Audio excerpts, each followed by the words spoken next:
యేసుక్రీస్తు వారి అతి శ్రేష్టమైన నామమున ప్రియమైనటువంటి దేవుని బిడ్డలారా, యేసుక్రీస్తు కలిగినటువంటి మొదటి మాటగా లూకాసు వార్త 23వ అధ్యాయము 34వ వచనంలో మరి దేవుని యొక్క వాక్యాన్ని చదువుకుందాం. యేసు, తండ్రి వీరేమి చేయుచున్నారో వీరు ఎరుగరు గనుక వీరిని క్షమించమని చెప్పాను. ప్రియమైనటువంటి దేవుని బిడ్డలారా, ప్రభు అయినటువంటి యేసుక్రీస్తు వారు పరిచయం చేసే దినములలో అనేక అద్భుత కార్యాలు, ఆశ్చర్య కార్యాలు చేశారు. అనేక అద్భుత కార్యాలు, ఆశ్చర్య కార్యాలు చేసినప్పటికీ ఈ ప్రధాన యాజకులకు, శాస్త్రులకు, పరిశీలకు అలాగా వాళ్ళు ఏంటంటే మోషే ధర్మశాస్త్రాన్ని ఎక్కువగా పాటించేవాళ్ళు. అయితే యేసుక్రీస్తు వారు ఈ లోకానికి వచ్చినప్పుడు ఆయన బోధ చేస్తున్నప్పుడు మాకు మోషే ఇచ్చినటువంటి గ్రంథమే ఉన్నది, మరి వేరొక దేవుడు వస్తాడు, మరి ఆయన వచ్చినప్పుడు మాకు అవన్నీ బయలుపరుస్తాయని వారు గుడ్డిగా అది నమ్మారు. కానీ ప్రభు అయినటువంటి దేవుడు లోకానికి లోకరక్షకుడిని మనకు అనుగ్రహించడన్న విషయము ప్రధాన యాజకులు, శాస్త్రులు, పరిశీలు నమ్మలేదు. వారు అన్ని విషయాల్లోనూ ప్రథమ స్థానం ఇచ్చేవారు. అదేంటి దశంభాగాన్ని 10వ వంతు తీసి కొత్తిమీరలోను, పుదీనాలోను అన్నిటిలోనూ వాళ్ళు దశంభాగం తీసేవాళ్ళు, కానీ వాళ్ళు ఆలోచించే జ్ఞానాన్ని కోల్పోయారు.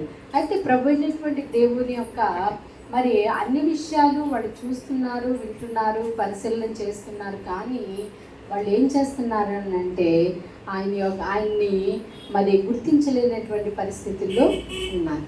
ప్రియమైనటువంటి దేవుని బిడ్డలారా, అయితే ఆయన్ని గుర్తించలేని పరిస్థితిలో ఉండి ఆయన మీద అసూయ చేత, ఎందుకంటే ఆయన అద్భుత కార్యాలు, ఆశ్చర్య కార్యాలు చేసేటప్పుడు జనులందరూ ఆయన వస్తున్నారని తెలిసినప్పుడు గుంపులు గుంపులుగా కూడుకొని ఆయన కోసము మరి ఎదురు చూస్తూ ఉండేవాళ్ళు, ఆయన వెంబడిస్తూ ఉండేవాళ్ళు. అలా చూస్తూ ఉన్నప్పుడు యేసుక్రీస్తు వారి యొక్క మరి ఆ యొక్క కీర్తి ఆ దేశమంతటా వచ్చేసరికి వాళ్ళకి చాలా అసూయ కలిగింది యేసు ప్రభు వారి మీద. ఆయన ఏదో కోటి చేయాలి, ఆయన ఏదో కోటి ఏ రకంగానైనా ఆయన సంహరించాలి అని వాళ్ళు పన్నాగాలు పన్నుకున్నారు. అయితే అట్లా జరిగినప్పుడు యేసుక్రీస్తు వారిని పిలాతు యొద్దకు తీసుకెళ్ళి పిలాతు దగ్గర మరి నిలబెట్టారు. ఎందుకంటే వాళ్ళకి సొంతంగా మనిషి మీద మరి అధికారమును చేయడానికి లేదు. కాబట్టి వాళ్ళు ఏం చేశారంటే వాళ్ళకు ఉన్నటువంటి రాజు ఎవరయ్యా అంటే పిలాతు. వాళ్ళు ఏమంటున్నారంటే, నిన్ను రాజుగా చెప్పుకుంటున్నాడు ఈయన, నీకంటే గొప్ప రాజు అని చెప్పుకుంటున్నాడు అని ఆయన్ని ఎంతగానో గేలి చేశాడు, ఆయన ఎంతగానో బాధ పెట్టారు. ప్రేమైనటువంటి దేవుని బిడ్డలారా, ఎంత చేసినప్పటికీ ప్రభు అయినటువంటి యేసుక్రీస్తు వారికి లేఖనములు అంటే తండ్రి తనకు అప్పగించినటువంటి ఆ పని చేస్తేనే తప్ప ఈ మనుషులకు రక్షణ భాగ్యము కలగదు అని ఆయన ఎంతగానో మరి గుర్తెరిగారు. ప్రియమైనటువంటి దేవుని బిడ్డలారా, మనము ఆలోచించవలసిన విషయము ఏమిటయ్యా అంటే, నీవు మరి దేవుని మందిరంలో మరి ప్రార్థన చేస్తున్నప్పుడు కూడా మనము ఎటువంటి ఆలోచన కలిగి నడుచుకోవాలి అనేది మనము జాగ్రత్తగా వినాలి. అయితే ప్రభు అయినటువంటి యేసుక్రీస్తు వారి అద్భుత కార్యాలు, ఆశ్చర్య కార్యాలు అందరూ అనుభవించారు, అందరూ చూశారు. ఏదంటే చూసారు, ఈ లోక సామెత ఎలా ఉంటుందంటే, మేలు పొందుకున్నప్పుడు ఒకలాగా, మేలు పొందుకోకపోయినప్పుడు ఒకలాగా ఉంటారు. చూడండి, ప్రభు అయినటువంటి యేసుక్రీస్తు వారిని మధ్యంటి పుట్టుక నుంచి నమ్ముకున్నటువంటి క్రైస్తవులు ఉంటారు, మధ్యలో కన్వర్టెడ్ క్రిస్టియన్స్ కూడా ఉంటారు. అయితే ఈ కన్వర్టెడ్ క్రిస్టియన్స్లో కొంతమంది ఏం చేస్తారంటే, ప్రభు అయినటువంటి దేవుని యొక్క మార్గముల గురించి మరి పక్కన వాళ్ళు లేకపోతే క్రైస్తవులు ఏదో కూడా చెప్పినప్పుడు వాళ్ళు ఇంప్రెస్ అవుతారు. ఇంప్రెస్ అయ్యి వాళ్ళు కూడా దేవుని మందిరానికి రావడం చేస్తారు. కానీ వాళ్ళకి శ్రమ వచ్చినప్పుడు ఏం చేస్తారో తెలుసా, దేవుణ్ణి వదిలిపెట్టేస్తారు. పెట్టేసి మళ్ళీ వాళ్ళు పాత జీవితంలోనికి వెళ్ళిపోతూ ఉంటారు. అట్లాగే ప్రభు అయినటువంటి యేసుక్రీస్తు వారి వద్దకు వచ్చినప్పుడు, యేసుక్రీస్తు వారి వద్దకు వచ్చి వాళ్ళు మోకరించి ప్రార్థన చేసినప్పుడు దేవుడు అందరికీ సహాయం చేసే దేవుడు. ఎందుకంటే ఏ పాపి నశించుకోకూడదని ఆయన ఆకాశం నుంచి భూమికి వచ్చి ఉన్నాడు. కాబట్టి ఆయనలో ఉన్నంతసేపు నువ్వు యథార్థంగా ఉండి ఆయనకు ప్రార్థన చేసి తర్వాత నీకు మేలు పొందిన తర్వాత నువ్వు దేవుణ్ణి విడిచిపెట్టి వెళ్ళిపోతావు. ఆ దేవుల్లో ఉన్నప్పుడు నువ్వు చేసిన ప్రార్థనకు కానీ నువ్వు చేసినటువంటి ప్రతి దానికి దేవుడు ప్రతిఫలం ఇస్తాడు కంపల్సరీ. కానీ మనం ఏంటంటే, మనం అందులో ఉన్నంతసేపు మనం చాలా మరి ప్రార్థన పూర్వకంగా చాలా యథార్థంగా నడుచుకొని ఒకేసారి మనకు శ్రమ వచ్చినప్పుడు, ఇరుకు వచ్చినప్పుడు, ఇబ్బంది వచ్చినప్పుడు మరి ఏదో వచ్చినప్పుడు మనం దేవుణ్ణి విడిచిపెట్టి వెళ్ళిపోతూ ఉంటాం. ప్రియమైనటువంటి దేవుని బిడ్డలారా, మరి మనలో అవిధేయత కూడా లోపించి మనం ఏం చేస్తామంటే దేవుణ్ణి ప్రార్థించలేని పరిస్థితుల్లో ఉంటాం. అలా చేసినప్పుడు దేవుడు మేలు చేయనప్పుడు మనం ఒకవేళ ఒక ఏదైనా పాపంలో పడిపోయినప్పుడు దేవుడు ఏం చేస్తాడో తెలుసు, ఆయన పరిశుద్ధుడు, పాపము ఆయన్ని ఎన్నడూ ముట్టుకోలేదు. కానీ మనుష్యుడు పాపమును చేస్తూ దేవుని మందిరానికి వచ్చినప్పుడు ఆయన ఎటువంటి కార్యములను చేయడండి. అయితే వాళ్ళు ఎలాంటి పరిస్థితుల్లో ఉన్నారంటే మేలు పొందుకున్నారు, దేవుని దగ్గర అన్ని కార్యములు చేశారు. కానీ వాళ్ళు ఏంటంటే చెప్పుడు మాటలకు, మరి ప్రధాన యాజకులు, శాస్త్రులు, పరిశీలన చెప్పినటువంటి ఆ యొక్క చెప్పుడు మాటలకు, వాళ్ళని ఇంప్రెస్ చేసిన మాటలకు, వాళ్ళు మరి తెలివిగా మాట్లాడిన మాటలకు వాళ్ళు ఏం చేస్తారంటే ఇది నిజమే కదా అని ఆనాడు అదండి ఏదోను తోటలో ఎలాగైతే అవ్వను సాతానుడు మోసం చేశాడో అట్లాగే ప్రధాన యాజకులను, శాస్త్రులను, పరిశీలన చెప్పినటువంటి మాటలు అక్కడున్న యూదులు అందరూ ఏం చేశారండి, విన్నారు. విని లాస్ట్కి వాళ్ళతో కూడా కలిపి ఆయన ఏం చేశారంటే ఆ జన సమూహంలో ఈ యూదులు, పరిసయ్యులు కొంతమంది ఆయన మాటలు విన్నవారు కూడా ఆ జన సమూహంలో ఉండి ఆయనకి సిలువ వేయండి అని చెప్పినప్పుడు వీళ్ళు కూడా ఏం చేస్తారంటే సిలువ వేయండి అని యేసు ప్రభువాన్ని మరి ఎంతగానో పిలాతు దగ్గర చెప్పారు. చూడండి, మనం కొన్ని విషయాలు చూసినప్పుడు మనం అంటే గిట్టని వాళ్ళు ఎవరైనా ఉండి ఒక 10 మంది దగ్గర మనము నిలబడినప్పుడు వాళ్ళు ఏం చేస్తారో తెలుసా, గిట్టని వాళ్ళు ఏం చేస్తారో తెలుసా, ఏదో కోటి చేసి ఈ ఊరు నుంచో, ఈ లోకం నుంచో, లేకపోతే ఈ పరిస్థితుల నుంచో వాళ్ళని తొలగించాలి అని చెప్పేసి వాళ్ళు ఏం చేస్తారంటే వాళ్ళ మీద నిందారోపణ మోపుతారు. ప్రియమైనటువంటి దేవుని బిడ్డలారా, ఇదిగో దేవుడు సమస్తమును ఎరిగినటువంటి దేవుడు కాబట్టి ఆయన ఏమి మాట్లాడుకోకుండా ఉన్నాడు. వాళ్ళు యూదులు, మరి దేవుని నమ్మినటువంటి బిడ్డలు. అయితే ఆయన అద్భుత కార్యాలు చేసినప్పుడు, ఆశ్చర్యకార్యాలు చేసినప్పుడు మరి పక్షవాయువు గలవారిని తీసుకొచ్చాడు, మరి దెయ్యాల పట్టిన వాళ్ళని తీసుకొచ్చారు, కుంటివారు, గుడ్డివారు, మోగవారు, అవిటివారు, చెవిటివారిని అనేక మంది తీసుకొచ్చినప్పుడు ప్రభువైనటువంటి యేసుక్రీస్తు వారి మీద కనికరపడి నశించిన గొర్రె యొద్దకు అనేక మంది ప్రజలు రావడం చూసి ఆయన చాలా ఇదిగో నా బిడ్డలు నా దగ్గరికి వస్తున్నారని వాళ్ళని కనికరపడి వాళ్ళని స్వస్థపరిచారు. ప్రియమైనటువంటి దేవుని బిడ్డలారా, అయితే అలా చేసినప్పుడు కూడా యేసుక్రీస్తు వారు ఆ సిలువ మానుపై ఆ సిలువను మోసుకొని గొల్గొతా కొండ దగ్గరికి వచ్చినప్పుడు అక్కడ కొంతమంది స్త్రీలు ఏడుస్తూ ఉంటారు.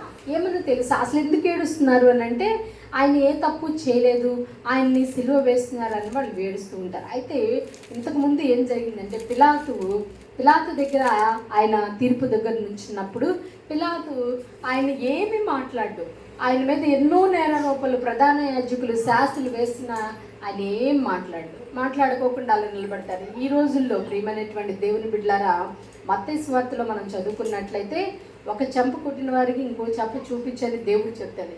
ఈరోజు ఎవరినైనా ఒక మాట మనం అంటే వాళ్ళు చర్చి మానేస్తారు, ప్రార్థన మానేస్తారు. మరి ఆ యొక్క వాళ్ళు వస్తున్నా సరే మొహం చాటేసుకొని నాకు ఇంట్రెస్ట్ లేదు ప్రార్థన చేయడం ఈరోజు అనేవాళ్ళు ఉన్నారు. కానీ ప్రభువైనటువంటి యేసుక్రీస్తు యొక్క మార్గాన్ని నడుస్తున్న మనం ఎటువంటి ఆలోచన కలిగి ఉన్నాము? ఆ రోజు నీతో ప్రార్థన చేయించుకోకుండా దుష్టుడు నీలో ఎలాగా మరి అంటుకట్టి ఉన్నాడు? నీ దగ్గర నువ్వు దేవుణ్ణి గెలిపించే వ్యక్తిగా ఉన్నావా, మరి దుష్టుని గెలిపించే వ్యక్తిగా ఉన్నావా అనేది నువ్వే ఒక్కసారి చెక్ చేసుకోవాలి. ప్రియమైనటువంటి దేవుని బిడ్డలారా, మన ఆత్మ పరిశీలన చేసుకో. అదే కదా మారు మనసు దేవుడు చెప్పినది.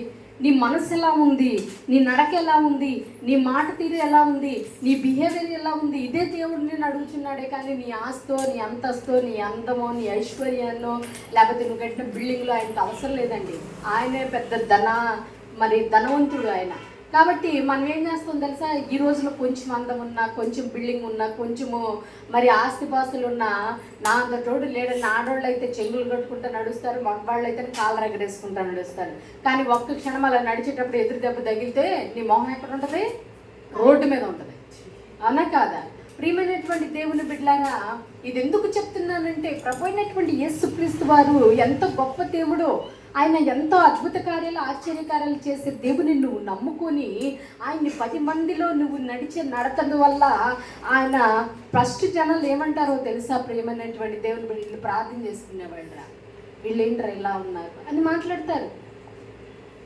మన గురించి మనం మాట్లాడరు, మనం వెనకాల ఏ పని చేస్తున్నామో దాని గురించి మాట్లాడే పరిస్థితి వస్తుంది. కాబట్టి ఇక్కడ వీళ్ళు ఏం చేశారంటే, పిలాతు ఏం చేశాడంటే, ప్రభు అయినటువంటి యేసుక్రీస్తు వారి మీద ఎటువంటి వీళ్ళు చేసే గట్టి నేరము, ఆయన ఏమన్నా ఎవరి ఇల్లు దోచుకోలేదు, ఆయన ఎవరి సంపద దోచుకోలేదు, ఎవరిని హత్య కూడా చేయలేదు యేసుక్రీస్తు వారు. మరి అలాంటి చేసిన వాళ్ళని బట్టి ఇప్పుడున్న ప్రభుత్వం కూడా ఏం చేస్తుందంటే, నరహత్య చేసినా లేకపోతే దొంగతనం చేసినా తీసుకెళ్ళి జైల్లో వేస్తారు. ప్రభు అయినటువంటి యేసుక్రీస్తు అలాంటి ఏమీ చేయలేదు. ఆయన ఏం చేశాడంటే, రోగులను స్వస్థపరిచాడు, ఆయన చక్కగా అందరికీ మరి స్వస్థత వరములనిచ్చాడు, బాగు చేశాడు, అన్నీ చేశాడు. కానీ జనులు ఎలా ఉన్నారంటే, ఆ స్వస్థతను పొందుకొని యేసుక్రీస్తు వారిని దూరంగా నెట్టివేసినటువంటి పరిస్థితుల్లో ఉన్నారు. అయితే ప్రియమైనటువంటి దేవుని బిడ్డలారా, పిలాతు ఏం చేశాడంటే, అమ్మో ఈయన ఈ ప్రజలు ఎంత చెప్పినా, చూడండి కొంతమంది ఎంత చెప్పినా వినరండి, ఎంత చెప్పినా వినరు. వినకపోతే ఈ పిలాతు ఎలాగైతే జనుల మాట, నా మాట వినట్లేదు అని చెప్పేసి యేసుక్రీస్తు వారిని ఆ జనులకు అప్పచెప్పాడో, అట్లాగే ఈ ప్రజలు కూడా మనకు కొంతమంది మనం ఎన్ని నీతి కార్యాలు చెప్పినా వాళ్ళు ఏమంటారో తెలుసా? వాడు తెలుసుకుంటాంగా. ఎప్పుడు తెలుసుకునేది? ఎప్పుడు తెలుసుకున్నా? అప్పుడు ఈ బోధనన్నీ ఎందుకు? అసలు ఈ బైబిల్ అనేది ఎందుకు దీని గురించి విశ్లేషణము? కాబట్టి ఎదుటివారు చెప్పినప్పుడు మనం ఏం చేయాలి? వినే వ్యక్తులంగా మనము ఉండాలి. యేసుక్రీస్తు వారు మరి ఆ పేతురు, ఆ పిలాతుకి వీళ్ళందరూ యేసు ప్రభు వారిని చంపాలనే ఆలోచన కలిగి ఉన్నారు, చెడ్డ ఆలోచన కలిగి ఉన్నారని చెప్పేసి ఆయన ఏం చేస్తాడంటే, ఒక గిన్నెను తీసుకొచ్చుకొని ఆ గిన్నెలో ఆయన చేతిని కడిగేసుకుంటాడు. ఈ యొక్క నిర్దోషి వలన నిర్దోషి వలన మరి నాకు ఎటువంటి మరి దేంటి పాపము నాకు తెలియదు అని చెప్పేసి ఆయన ఏం చేస్తాడంటే చేతులు కడుక్కుంటాడు. ప్రియమైనటువంటి దేవుని బిడ్డలారా, ఇంట్లో నాకు ఏ దోషం కనబడట్లేదు అని చెప్పేసి చేతులు కడుక్కున్నప్పుడు వాళ్ళు ఏం చేస్తారో తెలుసా? ఈయన మరి ఇదిగో యేసుని ఏం చేయమంటారంటే, ఈయన సిలువ వేయండి అని అంటే, ఇతన్ని నిర్దోషి యొక్క రక్తము నాకు నా కుటుంబం మీదకి రాకూడదు అని చేతులు కడుక్కుంటాడు. కానీ వాళ్ళు ఏం చేస్తారో తెలుసా? ఇతని యొక్క రక్తము మా మీద, మా పిల్లల మీద పడునుగాక అని చెప్పి అనగానే ఆ రోజు నుంచి ఒక నిర్దోషి యొక్క ప్రాణము యొక్క రక్తము మన మీద ఉన్నది. ప్రియమైనటువంటి దేవుని బిడ్డలారా, ఆయన సిలువ వేసుకుంటూ వెళుతున్నప్పుడు కొంతమంది యెరూషలేము స్త్రీలు ఏడుస్తూ ఉంటే యేసుక్రీస్తు వారు ఏమంటారంటే తెలుసా? యెరూషలేము కుమార్తెలారు, నా నిమిత్తం ఏడకండి, మీకోసము మీ పిల్లల కోసం ఏడవండి అని అంటారు. ఎందుకు ఏడవమన్నాడు ఆయన? ఎందుకు ఏడవమన్నాడు అని అంటే, అక్కడ వాళ్ళు ఏం చేశారు అని అంటే, నిర్దోషి అయినటువంటి వారి రక్తము మా మీద, మా పిల్లల మీద ఉండుగాక అని అనగానే అది అప్పటికి నెరవేరింది. అందుకని యేసుక్రీస్తు వారు ఏం చేశారంటే, ఆయన యొక్క వాళ్ళని నా కోసం ఏడవద్దు, మీకోసం మీ పిల్లల కోసం ఏడవండి అని ఆయన చెప్పాడు. తర్వాత ఆయన తీసుకెళ్ళి గొల్గొతా కొండ మీద మరి ఆయన సిలువ వేసినప్పుడు ఆయన పలికినటువంటి మొట్టమొదటి మాట ఏంటంటే, తండ్రి వీరేమి చేయుచున్నారు, వీరెరుగరు కనుక వీరిని క్షమించము. ఇన్ని కార్యాలు చూశారు, ఇన్ని చేశారు, ఇన్ని చెందారు, ఆయన చేత స్వస్థతలు పొందారు. కానీ వాళ్ళు ఏం చేశారంటే, ఆయన్ని సిలువ వేయండి అన్నప్పుడు, ప్రభా వీళ్ళు అజ్ఞానంలో ఉన్నారు, వీళ్ళు తెలుసుకోలేని పరిస్థితుల్లో ఉన్నారు అని ఆయన క్షమించమన్నాడు. ఈ రోజుల్లో ప్రియమైనటువంటి దేవుని బిడ్డ, నువ్వు నీ ఇంటి వారిని క్షమిస్తున్నావా? నీ పక్కింటి వారిని క్షమిస్తున్నావా? నీ తల్లిదండ్రులకు క్షమిస్తున్నావా? మనం క్షమించిన కొంతమంది ఎలా ఉంటారంటే, మూర్ఖపు జీవితాల్లో జీవిస్తూ ఉంటారు. కానీ ప్రభు అయినటువంటి యేసుక్రీస్తు వారు ఏం చెప్తున్నారంటే, క్షమించమనే చెప్తున్నారు. కాబట్టి మనం కూడా అటువంటి క్షమించే మనస్తత్వంను కలిగి ఉందాము. ఎందుకంటే ఆయన ఎంతగానో దూషించారు, ఆయన ఎంతగానో శిక్షించారు. ఆయన పరిశుద్ధుడు, ఆయన నిత్యుడగు తండ్రి, ఆయన బాహుబలంతో ఏమైనా చేయగలిగిన గొప్ప దేవుడు, ఆయన నోటి మాటతో ఆకాశంను భూమిని సృష్టించినటువంటి గొప్ప దేవుడు. అయినప్పటికీ జనులు అవన్నీ తెలుసుకొని కూడా ఏం చేశారంటే, ఆయన్ని సిలువ వేశారు. సిలువ వేసినప్పుడు ఆయన చెప్తున్న మాట ఏంటంటే, ప్రభువుని క్షమించు, ప్రభువుని క్షమించు. అటువంటి క్షమాపణ హృదయం మన హృదయాల్లో ఉంటే కంపల్సరీ దేవుడు నీ యొక్క మరి నిన్ను కూడా ఆశీర్వాదకరంగా దీవెనకరంగా మారుస్తాడు. ఎందుకంటే మనం కూడా ఆయన చాలా దీర్ఘశాంతవంతుడండి. మనల్ని అనేక విషయాల్లో ఆయన గమనిస్తున్నాడు, అనేక విషయాల్లో మనల్ని చూస్తున్నాడు. కానీ మనం ఏం చేస్తామంటే దేవుని వాక్యమును చదువుతాం, దేవుని ప్రార్థనకు వస్తాం, కానీ మన పాపాన్ని విడిచిపెట్టలేని పరిస్థితుల్లో ఉంటాం. కానీ ఈనాడు యూదులు మరి యేసు ప్రభు వారిని ఒక్కసారి సిలువేశారు. కానీ నువ్వు దేవుణ్ణి నమ్ముకున్నావని భక్తిహీన జీవితంలో ఉంటూ మరి దేవుణ్ణి నమ్ముకున్నానని ప్రార్థనకు వస్తూ బైబిల్ పఠనం చదువుతూ బయటికి వెళ్ళి నీ ప్రవర్తన, నీ బిహేవియర్ ఎలా ఉంది అనేది ఒక్కసారి జ్ఞాపకం చేసుకో. ఈరోజు దేవుడు మరి నీ గురించి అడుగుతున్నాడు. ప్రియమైనటువంటి దేవుని బిడ్డ, నిన్ను క్షమిస్తున్నాను.